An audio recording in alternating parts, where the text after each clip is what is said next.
let me sort of still linger on the difference between fusion and fission.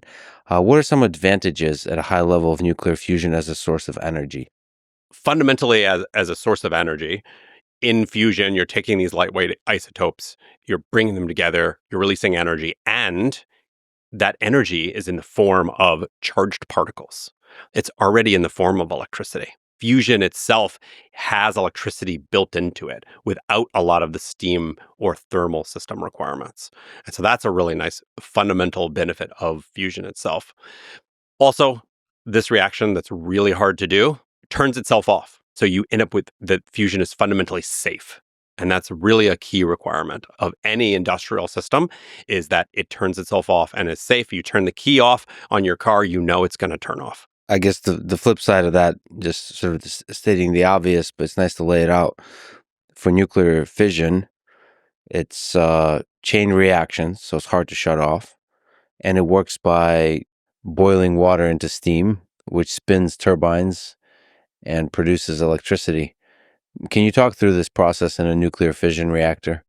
In a nuclear fission reactor, you put enough of this fissile material, uranium or plutonium, together such that as these unstable molecules, these unstable atoms crack open and break apart, they release heat, that the component parts of those are actually quite hot. And so not only are the component parts that the uranium breaks into, and it's a whole spectrum of different atoms and atomic nuclei, are hot, but it also releases neutrons. It also releases more of these uncharged particles. And if you do it right, this fissile material will be next to other fissile material. And so that neutron will then go and bombard another uranium nucleus, again, opening that up and releasing more heat and more of these neutrons. And that's how you have those reactions of a self-supporting chain reaction. And that chain reaction then continues. People design fission reactors such that you have just the right balance of enough neutrons are made such that the reaction is continuing, but not so many neutrons are made that it speeds up because you don't want it to speed up. And there's some kind of cooling mechanisms also, like that's part of the art and the engineering of it. And then the key is at the same time, you want to make sure that the whole thing is in water, is typically the cooling fluid. There's some more advanced fission reactors that have different cooling fluids, but water typically, where then that absorbs that both the heat and those extra neutrons. And so you use the water and the fluid to then run a steam turbine to do traditional electricity generation and output electricity through your steam turbine. You end up with complicated systems of flowing liquids and flowing water, balancing the heat. A lot of fission reactor design comes from that thermal balance of keeping this reaction going, making sure it doesn't speed up, because that's an uncontrolled chain reaction, which you would not want, and balancing the cooling and the output of getting the water out of it. So we should say that for reasons you already laid out, maybe you can speak to a bit more, is nuclear fusion is much safer. So there's no chain reaction going on. You can just shut it off. But it should also be said that as far as I understand, the current fission nuclear reactors are also very safe. I think there's a perception that nuclear fission reactors are unsafe. They're dangerous. And if you just look empirically at the statistics, that the fear is not justified by the actual safety data. Can you just speak to that a little bit? Yeah, we've been talking about the reaction processes themselves, but I think fundamentally, let's take a step back and look a little broader and say, let's look at what we care about, which is the power plant making electricity. And I look at this from a nuclear engineer's point of view. I spent a lot of years studying these systems. And modern fission reactors, I believe, are engineered to be safe. They're engineered in ways where as those reactions maybe speed up, and those systems get hotter, they actually are built to expand and cool down passively and natively. And there's protection systems in place that modern systems are quite safe from an engineering perspective. And so I believe that we have figured out how to build nuclear fission reactors in a way where the engineering of the power plant is safe. I would say that I look back at the history of what we've built over time, and the challenge hasn't come to the engineering, actually. I believe the engineers have solved these problems. The problem comes from humans, and the problem comes from other things around nuclear power. You have to enrich that uranium to put it in a plant, and the plant's safe, but you had to enrich that uranium, and that is some of the problem. Or a plant is designed to run for a certain number of decades safely, but do we run it longer than that? And so those are where I think the real challenges happen, is more with the humans around these systems than the engineering of the power plants themselves. Well, I have to ask then, what do you think happened in Chernobyl? What lessons do we learn from Chernobyl nuclear disaster and maybe also 3 Mile Island and Fukushima accidents? I think you're suggesting that it has to do with the humans a bit. So with Chernobyl and Fukushima, I actually put 3 Mile Island in a different category. In fact, some of the recent news in the last year is that we're going to be restarting 3 Mile Island because there's such a need for clean baseload power. So that's actually a very interesting other topic we should talk about is why and how we're doing that. But more than that, going back to the accidents that did happen, in both of those systems, you can point to the human failure rather than the engineering failures of those systems. That in Fukushima specifically, there were multiple nuclear fission reactors on the same site that successfully kept running through the tsunami, totally successfully, and were only later shut down for more political reasons. But the old one, the oldest of them that had been on site for long periods and maybe too long, I think some experts have looked at this in the past, was where the some of the problems actually happened. And so I look to that less as a failure of the engineering of the power plants and more of the humans and around those systems, that we should be operating these plants as designed, and then I believe they're safe. And that gets to some of the atomic weapons questions that I think are the other part around nuclear reactors and fission reactors that are concerning for me. Can you speak to those? So maybe this is a good place to also lay out the difference between nuclear fission power plants and nuclear fission weapons, and maybe also nuclear fusion power plants and nuclear fusion weapons. Like, what are the differences here? Fusion power plants can't be used to make nuclear weapons. Like fundamentally, that the processes in fusion aren't the same processes that happen in nuclear bombs and nuclear weapons. And so it's actually one reason I started in fusion. And most of our team thinks about the mission of fusion, of delivering clean, safe electricity, is that it also can't be used to make weapons.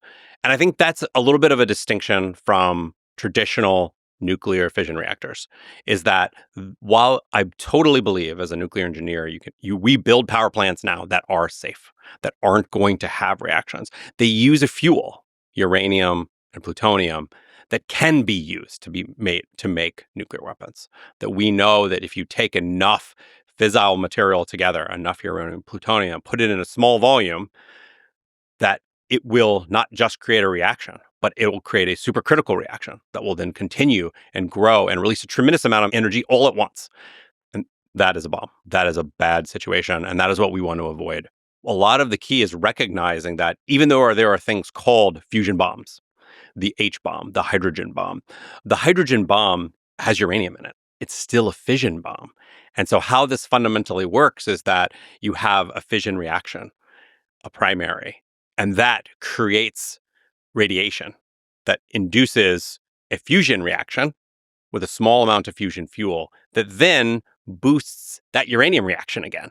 And so most of the energy, in fact, 90% of the energy in an H bomb is all still from the uranium reactions themselves. Yeah, I think people call it sort of the nuclear fusion bomb, hydrogen bomb, but really it's still a nuclear fission bomb. It's just that fusion is a part of the process to make it more powerful, but you still need, like you said, the uranium fuel. So it's not accurate to sort of think of it as a fusion bomb, really. And if you take away that fissile material, that nuclear fission reaction, the fusion reaction doesn't happen at all.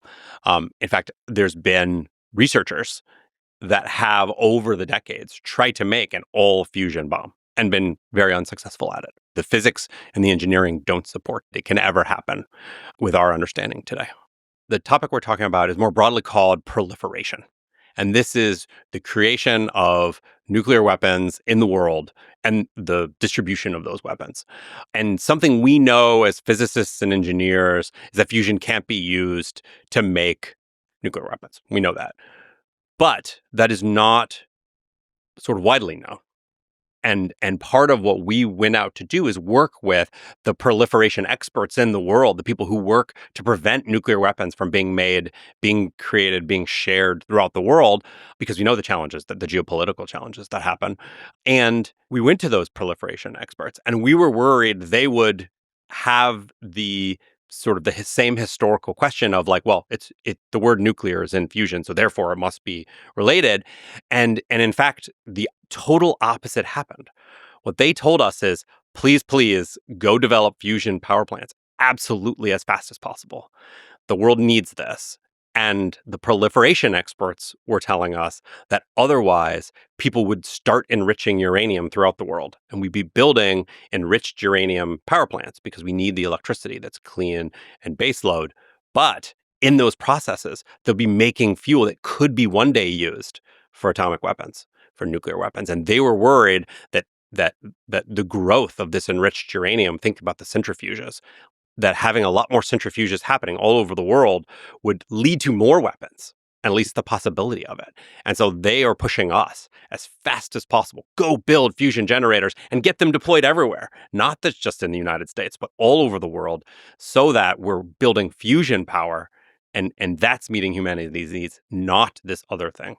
And so I was really pleasantly surprised. We've written a number of papers and worked with those communities on this of what does it mean? How is fusion power safe and can't be used for nuclear weapons? So this might be interesting to ask on the geopolitics side of things. I have the chance to interview a few world leaders coming up. By way of advice, what questions should I ask world leaders to figure out the geopolitics of nuclear proliferation, nuclear weapons, nuclear fission power plants, and nuclear fusion power plants? What's the interesting, intricate complexity there that you could maybe speak to? The question I would want to ask is, what would you do if we could deliver for you low cost, clean, industrial scale, tens or hundreds of megawatts of fusion power that's low cost, clean, baseload, and doesn't have the geopolitical consequences of uranium and plutonium, of fissile material? What would you do there? How would that change your view of the next 30 years? But also, there's a lot of geopolitics connected to oil, natural Mm-hmm. gas, and other sources of energy, which I think are important in Saudi Arabia, in the Middle East, in Russia. I mean, all across the world, and that's interesting too. So, do you think actually, if everybody has nuclear fusion power plants, that alleviates some of the geopolitical tension that have to do with energy, other energy sources? I certainly do. That the fuel is in seawater all over Earth. Everybody has deuterium. And everybody has it. And so So- you can't have a monopoly on the fuel. yeah. And no one can control the fuel, and no one can turn off the fuel. No one can cut a pipeline. Like, that just cannot happen with fusion. And so if we can deploy those plants and we can deploy them quickly, then it decouples the ability of any one or any few countries to control energy. Okay, so let's sort of return to the basic question. We already mentioned it a little bit, but is nuclear fusion safe? So the power plants that we're talking about, fusion power plants, are they safe? Yes, fusion power is fundamentally safe. The physics and the reactions of the fusion system itself means you don't have runaways. And so we've talked about some of the human factors around power plants and power systems and industrial scale systems. And that's something that we build into the design of these from today. We look at how these systems might fail. And in fact, some of the analysis we do is we did this analysis for the Nuclear Regulatory Commission over the last few years, looking at how do you regulate fusion power? As we're building the first fusion power plant, we need to make sure we're regulated safely. And so we spent a lot of time doing the technical case and the political case in the United States of how to regulate fusion. And so the analysis we did is assume you have a fusion power plant that's operating. And then at any one time, a meteor strikes it. The whole thing is vaporized. What is the impact of that? So this is worse than you could ever imagine an actual physical scenario, but let's start there. And the answer is you don't need to evacuate the populace nearby the fusion power plant. And one of the keys I think that I come to when I think about this is the fuel. In that in a fusion generator, you are continuously feeding in this hydrogen, these deuterium fuels. And at any one time in a Helion fusion system, and most fusion systems, you have 1 second of fuel in that system. And so what that means is if you stop putting fuel into that system, fusion just stops. But what it also means is that if something really catastrophic happened and for whatever reason, you have all of that fuel that's not in the system. And fusion is so hard to make happen. You hit it with a meteor, you do anything in that nature, and fusion doesn't happen. That hydrogen, that heavy water, that deuterium just goes back into the environment safely and cleanly without issue. And so that's the fundamental safety mechanism of fusion. And you can compare that with other types of power plants, oil or a coal power plant. You might have a large pile of coal that then catches fire and burns. And it's not catastrophic, but you have a large coal fire for a long time, releasing toxic fumes that you may have to deal with. And in nuclear power and a fission power plant, you may have several years of fuel sitting in the core. And in that case, if something bad happened, you have all that potential energy for things to happen. But in fusion, you have literally 1 second of fuel at any time in the system. And having a tank of deuterium, which we have around all the time, can't do fusion by itself. It needs that complex system. I love that there's like a PowerPoint going on in a secret meeting about like what happens if a meteor hits a fusion power plant. Okay, so that's really interesting. What about the waste? What kind of waste is there for fusion power plants? So the fusion reaction itself is still fundamentally an atomic reaction. And so during this reaction, you do create ionizing radiation. You create X-rays, you create neutrons, and you create all these charged particles. The charged particles themselves for a fusion reaction are all contained in the fusion system. And the X-rays, similar to, think about a dentist's office, although a lot more than that, but that type of same X-ray and X-ray energy is absorbed by the fusion system. But the thing we do care about is those neutrons. And so we do have in a fusion system activation. We have during its operation, neutrons are made and leave. And so we have to shield these fusion systems during their operation.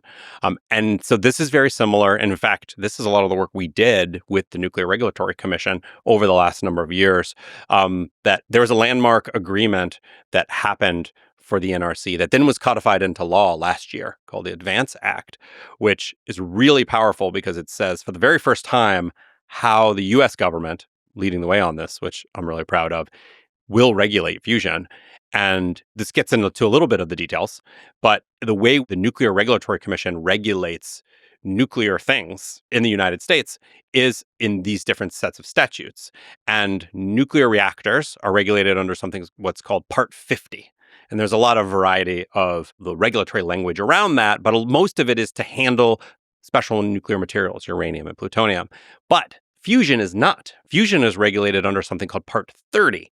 And Part 30 is how hospitals are regulated, particle accelerators, other types of irradiators, where as they're operating, you have very high energy particles, ionizing radiation, and you have to protect operators from it.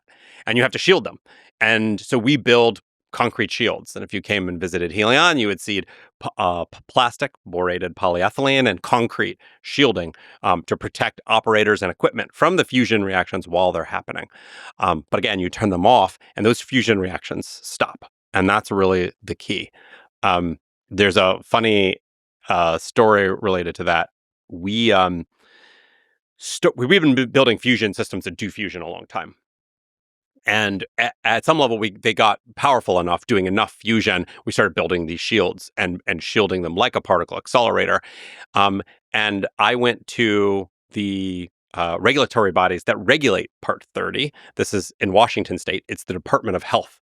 And so I went to the Department of Health and said, here's an application for a fusion generator shielding permit as a particle accelerator. And the very first question I got asked was, great, where do the patients go? Because the standard form had a patient as a hospital, the patient dose for the particle accelerator, and then the shielding. And we Mhm. talked all about the shielding and the operators, which is very similar for a Helion system. And we said, no patients at all. No one's inside this thing. Our goal is to generate electricity one day. This was a lot of years ago. And we were able to go through and work with the state agencies to license these fusion particle accelerators. We were, as far as we know, the first licensed fusion system ever as a particle accelerator for those first systems. First license we had was in 2020. We then have gone on and now licensed several of our fusion systems that we've built that do fusion, both the shielding as well as some of the fuel processes.